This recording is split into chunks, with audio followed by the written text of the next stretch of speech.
সম্মানিত উপস্থিতি, আমি যে আয়াত তেলাওয়াত করেছি এর উপরে সংক্ষিপ্ত আলোচনা রাখার চেষ্টা করব। আমার তৌফিকি ইল্লা বিল্লাহ। আর কয়েকদিন পরে মাহে রমজান, ঠিক কিনা? এই মাহে রমজানকে ধরতে গেলে আমাদের ইমানটা একটু ঘষা মাজা করার দরকার আছে না নাই? হ্যাঁ, কারণ ইমানে কম বাড়া হয়, মূল্য কমে আবার বাড়ে। এই ইমান হচ্ছে শেয়ার বাজারের মতো, ঠিক কিনা? কমে এবং বাড়ে। যখন আপনি কোনো কোরআনের আলোচনায় থাকবেন, কোরআন হাদিস নিয়ে আলোচনা হবে, তখন আপনার ইমানটা আস্তে আস্তে বাড়তে থাকবে। আবার আপনি কোরআন হাদিস থেকে দূরে থাকবেন, আপনার মেলামেশা কোরআন হাদিস বিরোধীদের সাথে হবে, তখন দেখবেন যে আস্তে আস্তে আস্তে ইমানটা আরো কমবে। এই ইমানের যেহেতু বাড়া কমা ব্যাপার স্যাপার আছে, তাইলে এই ইমানকে ধার দেওয়ার দরকার আছে না নাই? এই ইমান যদি ধার দিতে না পারেন, মাহে রমজানে রোজা রাখা আপনাদের পক্ষে সম্ভব নয়। এই জন্য আমি আজকে ইমানের উপরে আয়াত তেলাওয়াত করেছি। আবার আল্লাহ রাব্বুল আলামিন ডাক দিয়ে বলেন, ইন্নামাল মুমিনুনা আল্লাযীনা ইযা যুকিরাল্লাহ ওয়াজিলাত কুলুবুহুম ওয়া ইযা তুলিয়াত আলাইহিম আয়াতুহু যাদাতুহুম ঈমানা। আল্লাহু আকবার। আবার আল্লাহ রাব্বুল আলামিন বলেন, ঈমানদার তো তারাই যাদের সামনে আমার আয়াতগুলো যখন তেলাওয়াত করা হয়, উচ্চারণ করা হয়, তখন তাদের অন্তরটা কেঁপে ওঠে আর ঈমানটা বৃদ্ধি পায়। ওয়া আলা রাব্বিহিম ইয়াতাওয়াক্কালুন। আর তারা তাদের নিজের রবের উপরে ভরসা করে। সুবহানাল্লাহ। তার মানে আল্লাহর কোরআনের আয়াত যখন তেলাওয়াত করা হবে, যদি কোনো ব্যক্তির ঈমান থাকে, ওই লোকটি আল্লাহর কোরআনের আয়াতগুলো যখন শ্রবণ করবেন, তাদের অন্তরটা কেঁপে উঠবে, ঈমানটা বৃদ্ধি পেতে থাকবে, আর ওই লোকটা ভরসা করবে কার উপরে? আল্লাহ রবের উপরে ভরসা করবে। এখন বুঝে নেন, আমরা যারা মুসলমান দাবি করে থাকি, কোরআনের আলোচনা যখন করা হয়, তখন যদি এটা আমার ভালো না লাগে, অন্তর কাঁপা তো দূরের কথা, আমি মন থেকে মানতে পারতেছি না, জবাবটা আপনারাই দেন তো, তার ঈমান আছে নাকি? যদিও থাকে দুর্বল, কিন্তু এখানে বলা আছে ঈমানদারদের সামনে, তারাই তো ঈমানদার যাদের সামনে কোরআনের কোন আয়াত তেলাওয়াত করা হলে তাদের অন্তর কেঁপে ওঠে, ঈমান বৃদ্ধি পায়। এখন ঈমানদারের সামনে যদি আল্লাহর কোরআনুল কারীমের আয়াত তেলাওয়াত করা হয় আর ঈমানদার ওটা মানতে না পারে, তাইলে কি তার ঈমান আছে? নাই। সম্মানিত উপস্থিতি, আমার দিকে তাকান। ঈমানদার তারাই, ঈমানদারের সামনে যদি ঘুষের আয়াত তেলাওয়াত করা হয়, এখন ভদ্রলোক নামাজ পড়েন, বড় অফিসে চাকরি করেন, এখন ঘুষের আয়াত তেলাওয়াত করার পরে যখন এই আয়াতের ব্যাখ্যা হুজুর করে, তখন যদি ওই ঘুষখোর ব্যক্তি মানতে না পারেন, বুঝতে হবে তার ঈমান নাই। বলে হুজুর উনি মানলো কি মানলো না, উনি আয়াতের বিরুদ্ধাচরণ করলো কি করলো না, বুঝবো কিভাবে? চেনার উপায় আছে না নাই? আছে। কারণ এই আলোচনা শোনার পরে, সুদের আলোচনা শোনার পরে, ঘুষের আলোচনা শোনার পরে, হারাম হালালের আলোচনা শোনার পরে, বৈধ অবৈধের আলোচনা শোনার পরে ওই ব্যক্তি যদি পরিবর্তন না হয়, বুঝতে হবে হুজুরের কথা হুজুর কইছে, কিন্তু উনি মন থেকে মানতে পারেন নাই, তার মানে ওনার ইমান বৃদ্ধি পাওয়ার কোনো সম্ভাবনা নাই। আমি ঘুষ খাই, আমি সুদ খাই, আমার ভিতরে হারাম আছে, কিন্তু কোরআনের ওই আয়াতগুলো শোনার পরে আমি যদি মনে করতে পারি হায় রে আমি যা কর্ম করতেছি এটা তো আমার ব্যর্থতা, এই কাজগুলো আমাকে করতে হবে, নইলে আমার ইমান চারা গাছটা মরে যাবে, আমি যদি সব কিছু ত্যাগ করে ফিরে আসতে পারি, তাইলে বুঝতে হবে ওই আয়াতকে আমি সমর্থন করি, আমার ইমান বৃদ্ধি পাবে, আর আমার অন্তরটা এই আলোচনা শোনার সাথে সাথে কেঁপে উঠবে।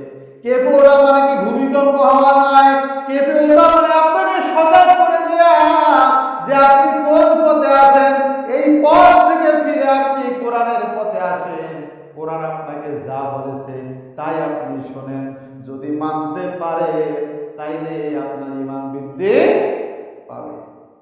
এখন আমরা এমন মুসলমান, আপনারা হয়তো শুনে থাকবে বক্তব্য দিতে গিয়ে শুধুমাত্র রাজনৈতিক প্রতিহিংসার কারণে আমরা বিধান বলে ফেললাম এই কোরআন ভাওতাবাজি, নাউযুবিল্লাহ। রাজনৈতিক প্রতিহিংসার কারণে বক্তব্য দিতে গিয়ে আপনারা বক্তব্য দেন, যার প্রতিহিংসা করবেন তার বিরুদ্ধে যত কথা বলেন দুঃখ নাই, কিন্তু আপনি একজন মুসলমান হয়ে কিভাবে বলেন কোরআন ভাওতাবাজি?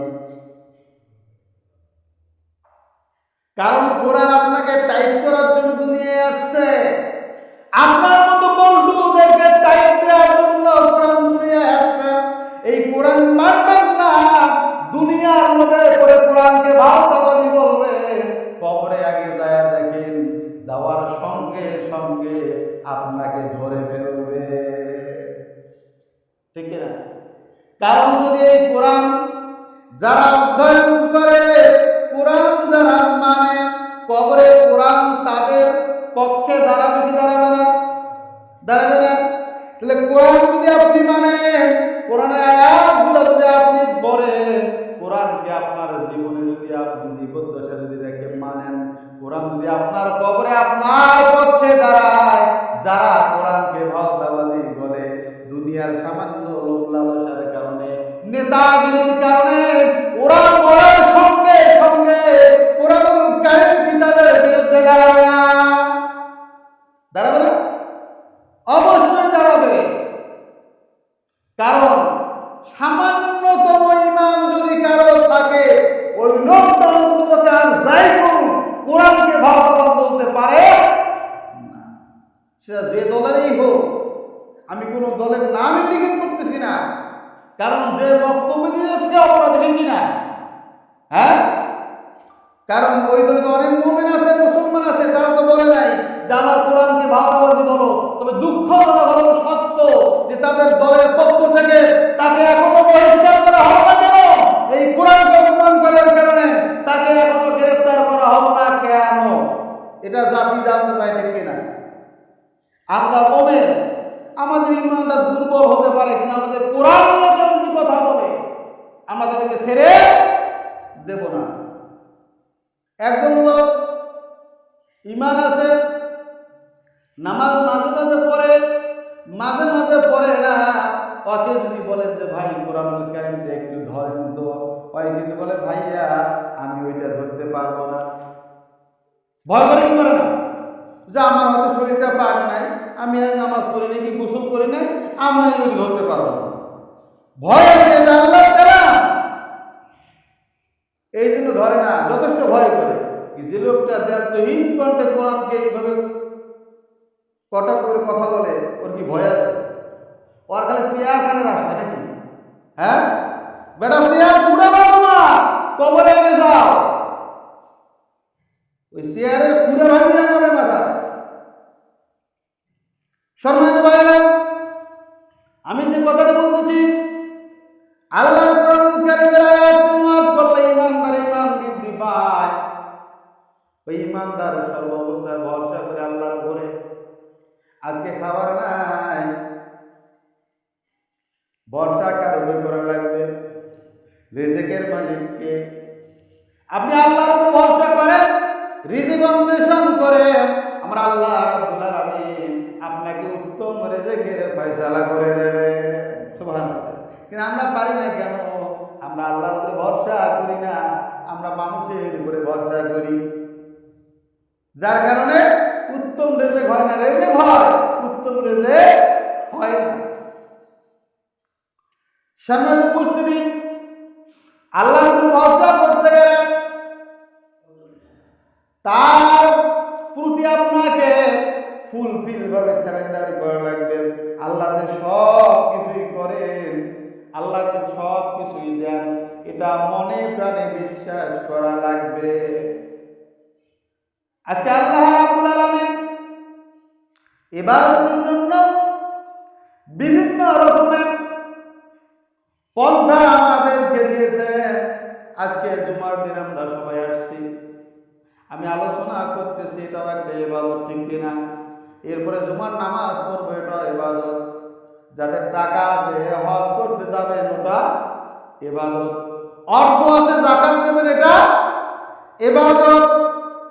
আপনার সংসারে আছে, আপনি গরিব মিসকিনকে খাওয়াচ্ছেন, এটাও ইবাদত। কিন্তু আল্লাহ রাব্বুল আলামিন এই ইবাদতগুলি করলে মুত্তাকি হওয়া যাবে এরকম কোনো ঘোষণা কোথাও দেন নাই।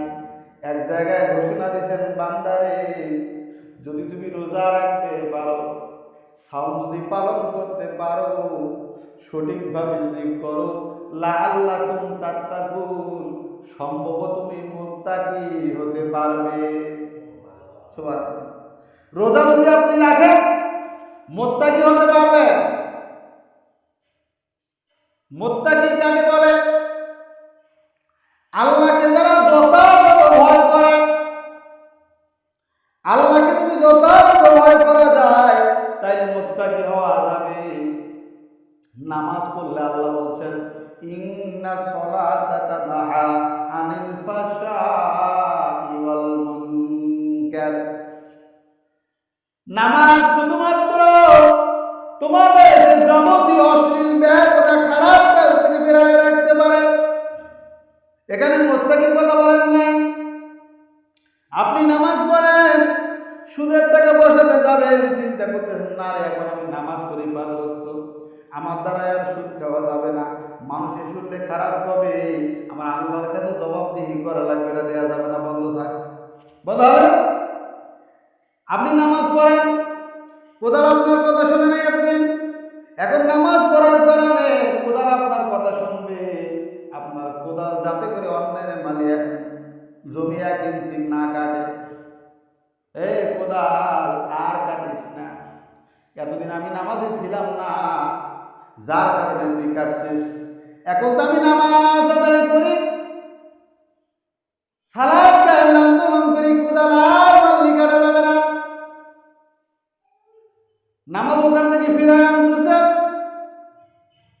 আপনি নামাজ পড়ে বিচারে গেছেন, ওখানে ঘুষ খাওয়া যাবে না। আপনি নামাজ পড়েন, আপনার দ্বারা বেবিচারি হবে না। আপনি নামাজ পড়েন, আপনার দ্বারা অন্যায় হবে না, কারণ আপনি নামাজি।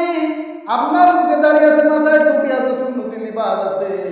অন্যায় কাজগুলো যদি আপনার দ্বারা হয়, আর একজন লোক দেখে বলবে নামাজ পড়ে, লোকটা তাও শুধরায় নাই, ঠিক কিনা? এই জন্য আল্লাহ বলেন, ইন্না সলাতা তানহা আনিল ফাহশাই ওয়াল মুনকার। নামাজ শুধু আপনাকে যাবতীয় অশ্লীল বেহায়া, খারাপ কাজ থেকে দূরে রাখতে পারে। যাকাত আপনার মালকে পবিত্র করে, যাকাত আপনার মালকে পবিত্র করে। আপনার সম্পদ হয়েছে, আপনি ইসলামের একটা রুকন হজ করার জন্য আপনি গেছেন মক্কায়, মক্কায় গিয়ে হজ মতো পালন করেছেন, সমাজে আসছেন, আপনার সম্মান আল্লাহ বৃদ্ধি করে দিয়েছেন, দেন নাই? বৃদ্ধি করে দিয়েছেন। কিন্তু রোজা এমন একটা জিনিস, এটা মানুষকে দেখানো যায় না। নামাজ পড়লে মানুষ দেখতে পারে, লোকটা নামাজে, হজ করলে মানুষ দেখতে পায়, আত্মীয় স্বজন জানে আমার অমুক ভাই হজে গেছে, হাজি। জাকাত দিলে গরিবরা জানে এই সমাজের অমুক ব্যক্তি জাকাত দিচ্ছে, চলে যায়। এমন হয় বাংলাদেশে জাকাতের লুঙ্গি নিতে গিয়া মানুষের পায়ের নিচে পড়ে মারা যায়। জাকাতের আবার আলাদা লুঙ্গি থাকে, ওই রকম জাকাত দেওয়ার দরকার নাই। আছে না জাকাতের লুঙ্গি, মানে যেটা দোকানে চলে না ওইটা হচ্ছে জাকাতের লুঙ্গি। যে শাড়ি চলে না এটা হচ্ছে জাকাতের শাড়ি। মিথ্যে কথা বললে জাকাত যারা দেয় বর্তমান সময়ে, ওরা যে জাকাতের লুঙ্গি আর শাড়ি কেনে, ওই লুঙ্গি শাড়ি আর এই দোকান শাড়ি লুঙ্গি এক হবে।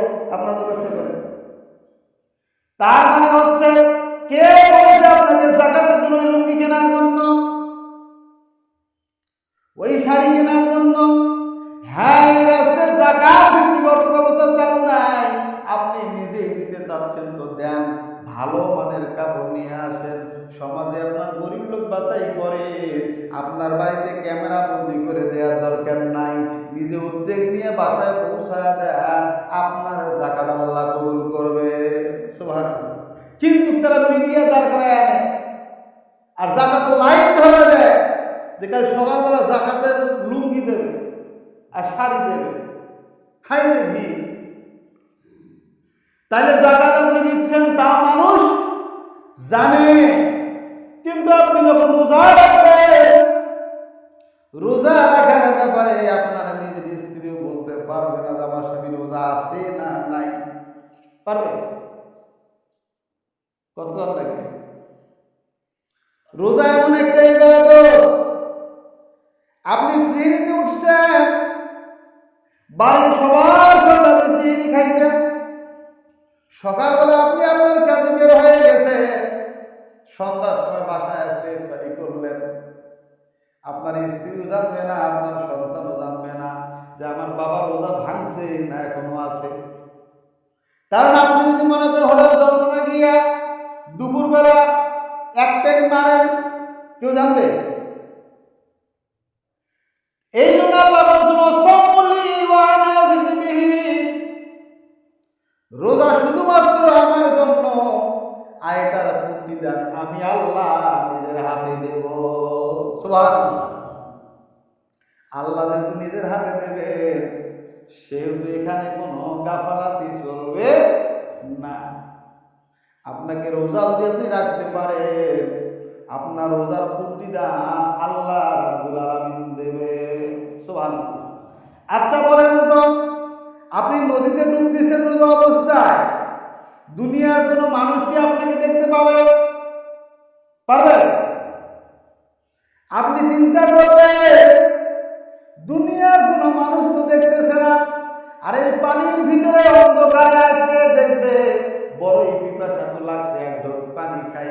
এক ঢোক পানি আপনি খাইলেন, উঠলেন, রোজা রাখলেন, কেউ বুঝি আপনার দেখে নাই। আল্লাহর ভিডিও ক্যামেরা, সিসিটিভি আপনার শরীরে সেট করা আছে না নাই? আছে না? সিসিটিভি আপনার শরীরে সেট করা আছে। এরা সবসময় আপনার কর্মের রেকর্ড গুলো করতেছে। আপনি ভালো করতেছেন না মন্দ করতেছেন, আপনি ডুব দেওয়ার পরে পানি খাইলেন কি খান নাই, এটা কিন্তু ভিডিও রেকর্ড হচ্ছে কি হচ্ছে না? তার মানে দুনিয়ার কোনো মানুষ যদি নাও দেখে, আমরা আল্লাহ রাব্বুল আলামিনের কাছে এই রেকর্ড কিন্তু পৌঁছে যাবে।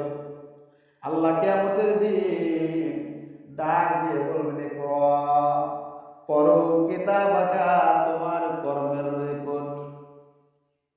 কাফা বিনাফসিকা, এটা তোমার জন্য যথেষ্ট হবে। ইয়াউমা আলাইকা হাসিবা, কিয়ামতের দিন যখন হিসাবের সময় আসবে, এই কিতাবটা তোমার জন্য যথেষ্ট হবে। আর আমাদের একদল লোক আছে, যতই সিসিটিভি থাক সমস্যা নাই, আমরা দুনিয়ায় এমন বাবা ধরছি, আমাদের কোনো ভয় নাই। ওরা ভয় কিরামান কাতিবিন, রোজা হাসরের দিন, কিরামান কাতিবিন রোজা হাসরের দিন আল্লাহর কাছে যদি করে অভিযোগ, আমি বলবো দুনিয়ায় ছিলাম বদনা বাবার লোক। নাউজুবিল্লাহ বলুন না। আচ্ছা বলেন তো কোনো বাবার লোকের অভিযোগ থাকবে? আল্লাহ রাসূল সাল্লাল্লাহু আলাইহি ওয়াসাল্লাম তার মেয়ে ফাতেমাকে বলেছিলেন, ফাতেমা রে, আমি রাসূল তোমার জন্য কিচ্ছু করতে পারবো না। হাসরের ময়দানে আমি রাসূল তোমার জন্য কিচ্ছু করতে পারবো না যদি তোমার আমল না থাকে। তার মানে হাসরের ময়দানে যদি আপনারা জান্নাত যাইতে চান, আপনার নিজের আমলের প্রয়োজন আছে না নাই? হাওলা দিয়ে আমল দিয়া জান্নাত যাওয়া সম্ভব নয়। আপনার আমল যদি ভালো হয়, হুজুর আপনার জন্য সুপারিশ করবেন। স্যারেরা সুপারিশ করে না ছাত্রের জন্য? পরীক্ষার খাতায় দেখছে ছাত্ররা খুব ভালো রে, সব বিষয়ে ভালো রেজাল্ট করছে, কোনো না কোনো কারণে এই এক সাবজেক্টে তার 2 নম্বর বা 3 নম্বর জন্য ফেল হচ্ছে। যে ছাত্রটা বড়ই ভালো, বাকি সব বিষয়ে ভালো রেজাল্ট করছে, ওই শিক্ষকের একটা পাওয়ার থাকে, শিক্ষক চিন্তা করে যদি ফেল করায় যে ওই ছাত্রটার জীবনটা নষ্ট। শিক্ষকের হাতে যে মার্ক থাকে সেখান থেকে যোগ করে দিয়ে পাস করে দেয়, বিশেষ বিবেচনা ওই সাবজেক্টটা পাস করলো, বাকি সাবজেক্টের রেজাল্ট ভালো আছে না নাই? আপনার যদি আমল ভালো থাকে, অল্পের জন্য যদি দেখা যাচ্ছে হাসরের ময়দানে আপনার মিজানের আমলের পাল্লাটা একটু হালকা হচ্ছে, আপনার আমার দয়ার নবী দাঁড়ায় থাকবেন, শাহাদাত আঙ্গুলিটা আপনার মিজানের পাল্লায় দিবেন। সুবহানাল্লাহ, পাল্লায় দিবেন। ফেরেশতা বলে আল্লাহ, মিজানের পাল্লায় তো তোমার হাবিব আঙ্গুল দিয়েছে। আল্লাহ বলে, ফেরেশতারা রে, এই জন্যই তো হাসর আমি কায়েম করেছি। সুবহানাল্লাহ, এই জন্যই হাসর কায়েম করেছি, কারণ আমার হাবিবের মর্যাদা সবার সামনে প্রকাশ করার জন্য। সুবহানাল্লাহ।